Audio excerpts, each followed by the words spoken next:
Hi guys, welcome to my channel. ఈరోజు మన recipe వచ్చేసరికి గోరు చిక్కుడుగాయ మరియు కొబ్బరి కారం అండి. దీనికోసం నేను ఒక హాఫ్ కేజీ గోరు చిక్కుడుకాయ తీసుకున్నాను. వీటిని ఇలా చిన్న చిన్న ముక్కలుగా, ఇంకా చిన్న ముక్కలుగా కూడా కట్ చేసుకోవచ్చు. ఎందుకంటే మనం ఇది కర్రీ కాదండి, కారం కాబట్టి కొంచెం నిల్వ ఉండేలాగా చిన్న చిన్న ముక్కలుగా కట్ చేసుకొని వీటిని డీప్ ఫ్రై చేసుకొని మనం ఆ కారంతో గోరు చిక్కుడు కొబ్బరి కారాన్ని ట్రై చేద్దాం ఈరోజు. ఓకే, ఇంకా లేట్ చేయకుండా స్టార్ట్ చేసేద్దాం. ఒకసారి బాగా వాటర్లో కడుగేసి ఉడికించుదాం. ఇదిగోండి ఉడికిస్తున్నాను. ఇవి బాగా మెత్తగా ఉడికే వరకు బాయిల్ చేసుకోవాలి. అరౌండ్ 20 మినిట్స్ మనం ఇలా కనుక బాయిల్ చేసుకున్న తర్వాత అవి బాగా మెత్తగా వస్తాయి. ఓకేనా? ఇవి ఇలా ఉడికించకుండా కొంతమంది ఏంటంటే డైరెక్ట్గా ఫ్రై చేసేస్తారు, కొంచెం మెత్తగా ఉన్నవి అయితే.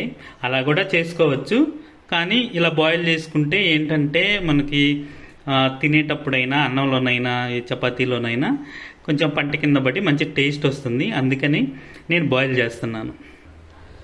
ఈలోగా మనం దీనికి కావలసిన కారం ప్రిపేర్ చేద్దామండి. ఈ గోరు చిక్కుడుకు కావలసిన కారాన్ని, దీనికోసం నేను ఇదిగోండి కొంచెం ఎండు కొబ్బరి, గార్లిక్ ఒక 10 రెబ్బలు, తర్వాత జీరా 1.5 స్పూన్. ముందు వీటి వరకు మిక్సీ వేసుకుందాం. అన్నీ ఒకసారి వేసినా మెత్తగా మెదగదండి, అందుకని ఇవి ముందు వేసి తర్వాత కారం అవి కలుపుదాం. తర్వాత కారం నేనైతే 2 టేబుల్ స్పూన్ తీసుకున్నాను.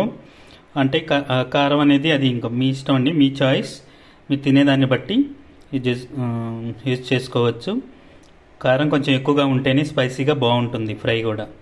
ఎందుకంటే ఆల్రెడీ కొబ్బరి తురుము వేస్తున్నాం కాబట్టి అంత స్పైసీ మంటగా ఉండకపోయినా టేస్టీగా ఉంటుంది. ఇక దీంతో కలిపి మిక్సీ వేసుకుందాం. ఈ కారపొడి రెడీ అయిపోయిందండి. తర్వాత ఉడకబెట్టుకున్న ఇదిగో ఈ విధంగా ఉడకబెట్టాలి, మెత్తగా అయ్యేలాగా. ఓకే అండి, ఇప్పుడు తాలింపు వేసుకుందాం. దీనికోసం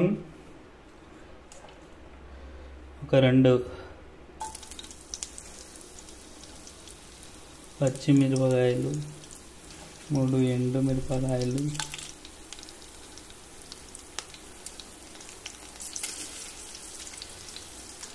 అదేవిధంగా 1 టేబుల్ స్పూన్ శనగపప్పు, 1/2 టేబుల్ స్పూన్ ఆవాలు,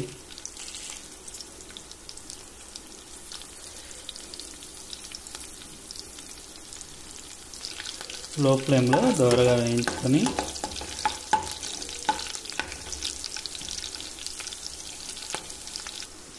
అదేవిధంగా కొంచెం కరివేపాకు నూనెలో వేగితే బాగుంటుందండి టేస్ట్.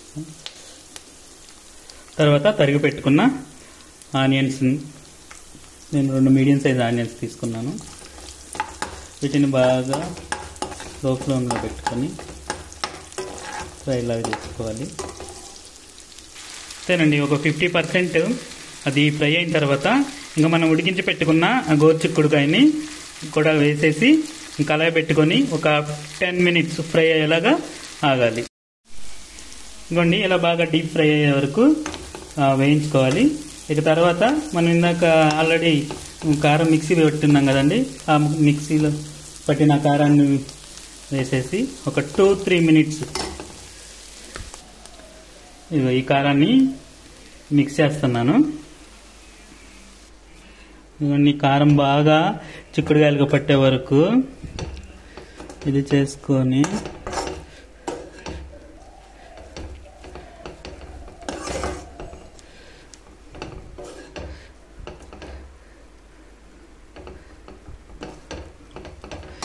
ఓకే, ఒక 2-3 మినిట్స్ తర్వాత ఇంకా సర్వ్ చేసుకోవటమే. ఇంతేనండి, గోరు చిక్కుడుకాయ కొబ్బరి వెల్లుల్లి కారం చాలా బాగుంటుంది. అన్నంలోకి, వేడివేడి అన్నంలో కనుక కలుపుకొని కొంచెం నెయ్యి వేసుకొని తింటే అబ్బా ఆ కిక్కే వేరు. ఖచ్చితంగా ట్రై చేయండి, చాలా టేస్టీగా ఉంటుంది. తప్పకుండా అండి. నెక్స్ట్ వీడియోలో మళ్ళీ కలుద్దాం.